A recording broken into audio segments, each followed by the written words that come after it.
पिछले 32 months में almost 50 soldiers have lost their lives. Nobody is being held accountable.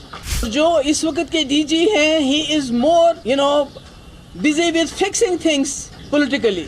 उनका job है PDP के लोग कैसे तोड़े जाए, लोगों को कैसे हरास किया जाए, उनको कैसे धमकाया जाए, जर्नलिस्ट को कैसे तंग किया जाए. पिछले 32 months में almost 50 soldiers have lost their lives. Nobody is being held accountable. और जो इस वक्त के DG हैं, he is more, busy with fixing things politically. उनका जॉब है PDP के लोग कैसे तोड़े जाए, लोगों को कैसे हरास किया जाए, उनको कैसे धमकाया जाए, जर्नलिस्ट को कैसे तंग किया जाए. आपका जो पासपोर्ट है उसको वेपन बना दिया गया है, वेरिफिकेशन को वेपनाइज किया गया है. UAPA कैसे ज़्यादा से ज़्यादा लोगों को लगाया जाए, किस तरह ज़्यादा से ज़्यादा रेड्स किए जाए. यहाँ पर बिजनेसमैन बेचारे रो रहे हैं, कभी एक रेड, कभी दूसरा रेड, कभी ED का रेड, कभी इनकम टैक्स का रेड. हमारे जो मौलवी हैं उनको भी नहीं बख्शा जाता है, उनको ब्लैकमेल किया जाता है कि अगर आप हमारे कहने पे मस्जिदों में काम करोगे तो तुमको बाहर रखेंगे, नहीं करोगे तो जेल में डाल देंगे. बार एसोसिएशन उनको जेल में डाल, क्यों? क्योंकि वो इलेक्शन करना चाहते थे. तो ये क्या हो रहा है? We don't need a fixer here. We need a DG. हमारे पास यहाँ पहले भी बाहर से बहुत DG आए हैं, बहुत अच्छा काम किया उन्होंने. बहुत सारे जो बाहर के एडमिनिस्ट्रेटिव ऑफिसर्स आए हैं, पर किसी ने कम्युनल लाइन्स पे आज तक काम नहीं किया. यहाँ सिर्फ कम्युनल लाइन्स पे काम हो रहा है. आप मुलाजमों को नौकरियों से निकालते हैं करप्शन के नाम पे. कौन होते हैं वो लोग? मेजॉरिटी कम्युनिटी के, मिलिटेंसी का इल्ज़ाम दे के. हर चीज़ में आपने कम्युनलिज्म को लाया है. इवन पुलिस में भी आप देखिए कि पुलिस वालों की फाइलें उनको यूज़ किया जाता है, उसके बाद उनको सेल में फेंका जाता है, उनकी फाइलें तैयार की जाती हैं, ब्लैकमेल किया जाता है. इस तरह से जम्मू कश्मीर न चला है न चलेगा. जिस पार्टी का ये एजेंडा यहाँ चलाना चाहते हैं, इनको मालूम होना चाहिए जो उनका आइडियोलॉग था, deputy prime minister LK Advani, जिन लोगों को इन्होंने जेल में डाला है या जो लोग इस दुनिया में नहीं हैं, उन सब के साथ उन्होंने डायलॉग किया.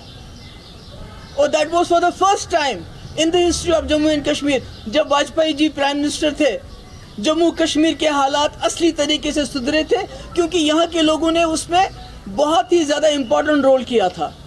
उनको लगा था कि पहली बार हिंदुस्तान की सरकार, यहाँ की एजेंसी कश्मीरी लोगों पे भरोसा कर रहे हैं, और सारी सिचुएशन चेंज हो गई थी. आज सबसे बड़ा फेलियर इनका नॉर्थ कश्मीर में है, जहाँ बकौल इनके, मुझे नहीं मालूम है इंजीनियर रशीद साहब के खिलाफ क्या है. अगर इसी तरह से जैसे ये बनाते हैं झूठे केसेस, अगर वैसे ही केस है तो फिर अल्लाह ताला. मगर वहाँ का जो इलेक्शन जीता गया वो रायशुमारी के नाम पे जीता गया, जो उनके तकरीरें वहाँ चलाई गई. इनको शर्म आनी चाहिए, इनको पता चलना चाहिए वहाँ जो लोग इस मुल्क के साथ खड़े थे, चाहे वो उमर साहब थे या सजाद गनी लोन साहब थे, उनको लोगों ने वोट नहीं डाला, बल्कि उस सेंटिमेंट को वोट डाला जिस सेंटिमेंट को ये बंदूक के बलबूते पे ख़त्म करना चाहते हैं. ये इनकी सबसे बड़ी नाकामी है. He should have resigned then. उसके बाद इतने लोग, रोज़ हमारे जवान मारे जाते हैं, रोज़ हमारे जवान शहीद होते हैं. छोटे छोटे बच्चे छोड़ के, किसी की शादी अभी हुई होती है 6 महीने पर कोई पूछताछ ही नहीं है, कोई बात ही नहीं है. उल्टा मेन स्ट्रीम को ब्लेम किया जाता है. भाई 6 साल से तो यहाँ गवर्नमेंट ऑफ इंडिया की सरकार चल रही है, क्या किया आपने? सारे हुर्रियत के लीडर या तो वो चले गए हैं दुनिया से या जेलों में आपके बंद हैं. आपने तो यहाँ के लोगों के साथ जंग छेड़ दी है. चाहे जर्नलिस्ट हो, बार एसोसिएशन हो, बिजनेसमैन हो, कोई मीडिया पे लिखता है, सोशल मीडिया पे, उसको जेल में डाल देते हो आप. You are fighting with your own people. आपने यहाँ से कहते हैं मिलिटेंसी खत्म है, तो यहाँ तो आपने अपने लोगों के साथ जंग छेड़ दी है. लोग तो दर बदर फिरते हैं. अगर किसी को नौकरी मिल भी जाती है तो वेरिफिकेशन उसको नहीं दे. तुम्हारा जो कोई बाप का रिश्तेदार था, मिलिटेंट था, वो चाहे वो जाँ भाग क्यों ना हुआ हो, किसी को पासपोर्ट नहीं देते हैं. सारा निज़ाम बिगाड़ के रखा है. We don't need a fixer, we need a DG here. और ये DG को ये समझना चाहिए, यहाँ जो LG साहब हैं, कि यहाँ पर جو پورے ملک سے جوان آتے ہیں اپنی ڈیوٹی کرنے کے لیے وہ یہاں سے تابوت میں واپس چلے جاتے ہیں, اور اس کا ریسپانسبل کون ہے؟ اگر آپ کہتے ہیں ملیٹنسی ختم ہوئی ہے تو جموں یہ کیا ہو رہا ہے؟ یہ جموں میں اتنے لوگ کیوں مارے جاتے ہیں؟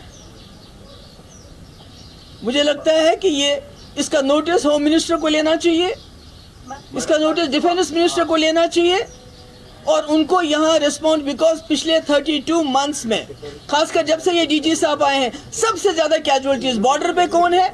بارڈر پہ کیا ہمارے جرنلسٹ ہیں, ہمارا کوئی کشمیری ہے, کوئی مسلمان ہے, کوئی بزنس مین ہے جو بارڈرز کو گارڈ ہوا؟ آپ ہی لوگ گارڈ کرتے ہو. اور جب ملیٹنٹ آیا تو اس کو روکنا کس کی ذمہ داری ہے؟ وہ ریجنل پارٹیز کی ہے کیا؟ وہ عمر عبداللہ کی ہے کیا؟ محبوبہ مفتی کیا ہے جس کو آپ ابھی بھی بلیم کرتے ہو؟ انہوں نے جی یہاں پر پاکستان کا, آپ کا نیریٹو تو 6 سال سے چل رہا ہے, کیا حاصل کیا آپ نے؟ تماچا پڑا آپ کو نارتھ کشمیر میں آپ کے منہ پہ, جب وہاں کے لوگوں نے راج شماری کے نام پہ ان تقریروں پہ ووٹ ڈالا. یہاں کے نیشنلسٹ فورسز جو پچھلے 70 سال سے جموں کشمیر کو اکٹھا رکھا ہے, اس ملک کے ساتھ جوڑے رکھا ہے, ان کو ریجیکٹ کر دیا.